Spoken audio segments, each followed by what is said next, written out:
ஒரு முக்கியமான அம்சம் வகிக்கிறது. பல புற்றுநோய்களுக்கு கதிர்வீச்சு ட்ரீட்மெண்ட் இருக்குது. அதில் மின்சாரமே இல்லை அப்படின்னு சொன்னாலும் பொதுமக்கள் வந்து அதை கரண்ட்டுன்னு தான் சொல்லுவாங்க. அது ஏன் நான் இப்போ சொல்கிறேன்னா, சிம்பிளாக சொல்லணும்னா பொதுமக்கள் எப்படி சொல்லுவாங்கன்னா வெளி கரண்ட் உள் கரண்ட்டுன்னுவாங்க. ஸோ அந்த வெளி கரண்ட் நம்ம சொல்கிறது வந்து இந்த ரேடியேஷன் கொடுக்குற மிஷினில் அந்த கருவி வந்து நோயாளிக்கு வெளியில் இருக்குது. அதுலேருந்து கதிர்வீச்சு நமக்கு எந்த இடத்துல செலுத்தணுமோ அது நம்ம பிளான் பண்ணி அது மாதிரி செலுத்தி சிகிச்சை செய்யுது. ஸோ உள்கரண்ட் நம்ம சொல்கிறது என்னன்னாக்கா, அதே அந்த கதிர்வீச்சை வந்து வெளியிலேருந்து செலுத்தாமல் எங்கே புற்றுநோய் அணுக்கள் இருக்குதோ கட்டி இருக்குதோ அதுக்குள்ள செலுத்தி உள்ளேருந்து வெளியில் கரண்ட் வராமல் கதிர்வீச்சு வராமல் இல்லை அப்படின்னு சொன்னால் இது வந்து சில உறுப்புகளுக்கு சில தருணங்கள் தான் இது கரெக்டாக நம்ம யூஸ் பண்ண முடியும்.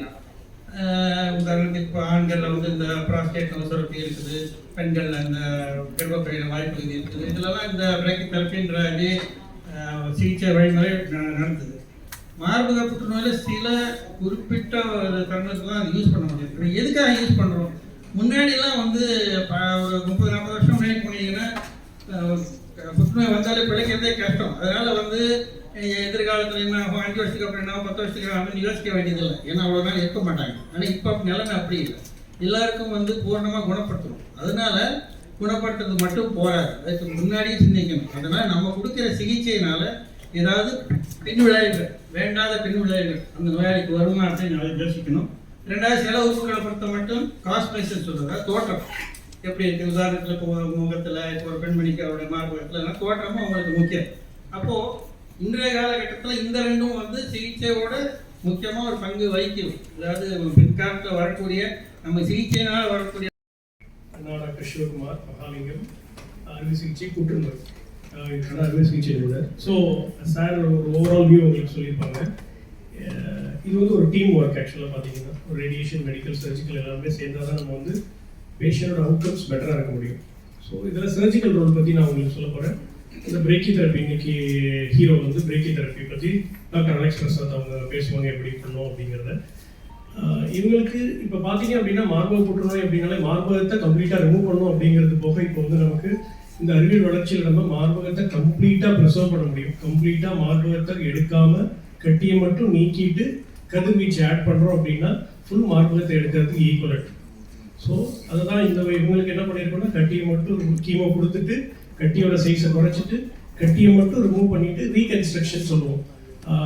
பிளாஸ்டிக் சர்ஜரி ஒர்க், அதாவது சர்ஜரியும் ஆன்கோபிளாஸ்டியும் நம்மளே சேர்த்து பண்ணிடுறோம்.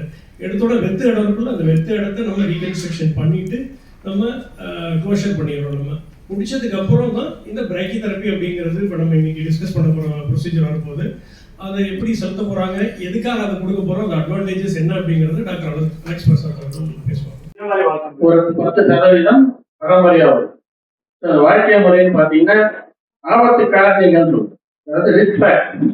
குறிப்பிட்ட இந்த காரணத்தால் நோய் வந்து விடுறதை விட இந்த காரணங்களால் நோய் வரக்கூடிய அபாயம் அதிகம் அப்படின்னு சொல்லணும். அப்படி பார்க்கும்போது கூடுதல் எடையா இருக்குது, ஓவர் வெயிட், அது ஒரு முக்கியமான காரணம். ஒரு உடற்பயிற்சி இல்லாமல் ஒரு மந்தமாக இருப்பது, செடன்டரி லைஃப் சொல்வது, சில வகையான உணவுப் பொருட்கள், கொழுப்பு சத்து ஜாஸ்தி உள்ள உணவுப் பொருட்கள், இந்த ஃப்ரைட் ஃபுட்ஸ், இதெல்லாம் வந்து இந்த இதுக்கு ஒரு ஆபத்து காரணியாக சொல்றாங்க. அதனால முன்னாடியே நமக்கு தெரிஞ்ச விஷயங்கள் வந்து இந்த ஈஸ்வரன் வந்து ஒரு ஹார்மோன், பெண்கள் அதிகமாக காணக்கூடிய ஹார்மோன். அப்படின்னு நிறைய காலத்து ஈஸ்வரன் யாருக்கு வரும்? சில வயதிலேயே வந்து வயலுக்கு வருவது, இல்லை அந்த மாணவர்களை இணைப்பது ரொம்ப தள்ளி போவது, கர்ப்பமை தரிக்காமல் இருப்பது, தாய்ப்பால் கொடுக்காமல் இருப்பது, இப்படியான சூழ்நிலைகள் என்ன ஒண்ணு ஒரு இடைவெளி இல்லாமல் ஈஸ்வரன் இப்பொழுது குறைஞ்சிக்கிட்டே, அதுவும் ஒரு காரணம். சில வகையான இந்த ஹார்மோன் மாத்திரைகள்லாம் பெண்கள் எடுக்கிறாங்க, பல காரணங்கள் மாதவிடாய் தடுப்பதற்காக, தள்ளி வைப்பதற்காக, இதெல்லாம் தொடர்ந்து எடுப்பது, இதெல்லாம் வந்து ஆபத்துக்காக. எந்த வயசுல ஆவரேஜ் வயசு பாத்தீங்கன்னா முன்னால எல்லாம் வந்து 20 வருஷம் முன்னாடி வரைக்கும் 50 வயசுக்கு மேல இருந்துச்சு. இப்ப ஆவரேஜ் வயசு பாத்தீங்கன்னா 40 50.